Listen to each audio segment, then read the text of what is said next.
Good morning. It is a joy to be with you in this vibrant community, and thank you for having me. I'm the Reverend Paul Anthony Daniels, rector of St. Mary's Episcopal Church in Palms, Los Angeles, California. And it's nice to have some winter for a little bit. I'll take it, but just a little bit. Thank you to Jeannie and Jesse and Brandon and my dear friend and brother, John, over there. John and I were roommates in divinity school and friends to this day, and that's how we got to this spot, and I'm so glad to be here. This reading from the Gospel according to Matthew, the story of the Transfiguration, is my favorite. It's got all those qualities you want in a story like this. It's got apparitions, it's got God talking to people, it's got Jesus turning into something that shines like a light. It is just beautiful and so cool. And it's also got this very curious line at the end, the part which we have, where Jesus says to Peter, James, and John, "Tell no one about the vision until after the Son of Man has been raised from the dead." That's a curious thing, it would seem, for Jesus to say. Tell no one about the vision. As you'll remember, Peter, after he sees Moses and Elijah, after he sees Jesus' very own glory, after he sees Jesus transfigured, that is, he asks to build 3 tents, and Jesus says no. What Peter wants, it seems to me in this moment, is an opportunity to memorialize. If you were in our Howard Thurman talk, you might have heard me say perhaps institutionalize this religious experience. And Jesus says, no way. Go back down the mountain. But why would Jesus have said, tell no one about the vision? Could it be because Jesus didn't want to be found out by the authorities that he was the Son of God? That he didn't want to be harassed or hassled by people who might have seen him as a threat to their own sense of power?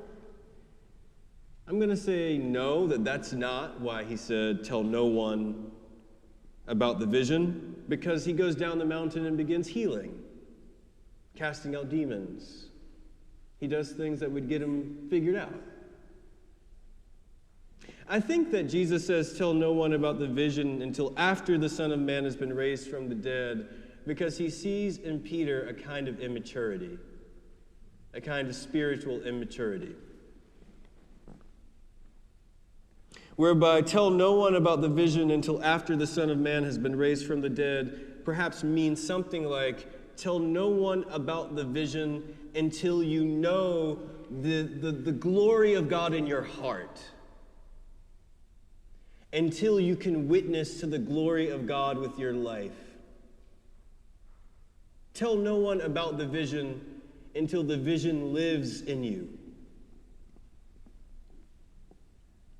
In the second letter of Peter, Peter says, so we have the prophetic message more fully confirmed. You will do well to be attentive to this lamp, the prophetic message, shining in a dark place, perhaps one's mind, one's soul, until the day dawns and the morning star rises in your heart. It seems to be the case here. I guess what I'm saying is that the glory of God is not a matter of exposition, but a matter of experience.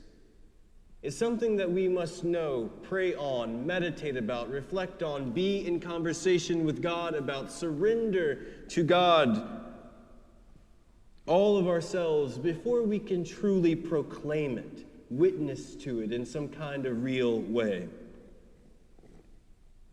That's why we get a season like Lent. because it allows for us to shine this lamp in the dark places and in the silent places of our lives, to have God work on us and in us a new thing. That on the other side of those 40 days and 40 nights, we might be able to truly witness to the thing that will happen, that has happened, that is always happening.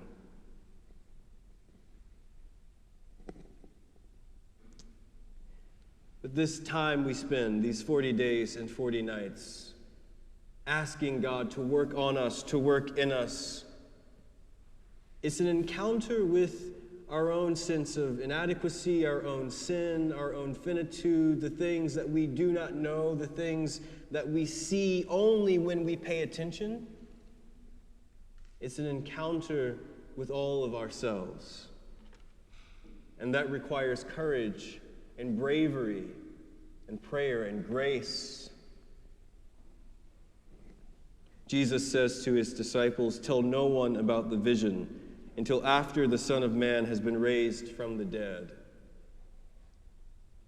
I pray you a 40 days and 40 nights where you are brave enough, have the courage to let God examine your heart, to shine a light in the dark places, to encounter yourself in a deep way, and to have faith that God will bring you up on the day of rising.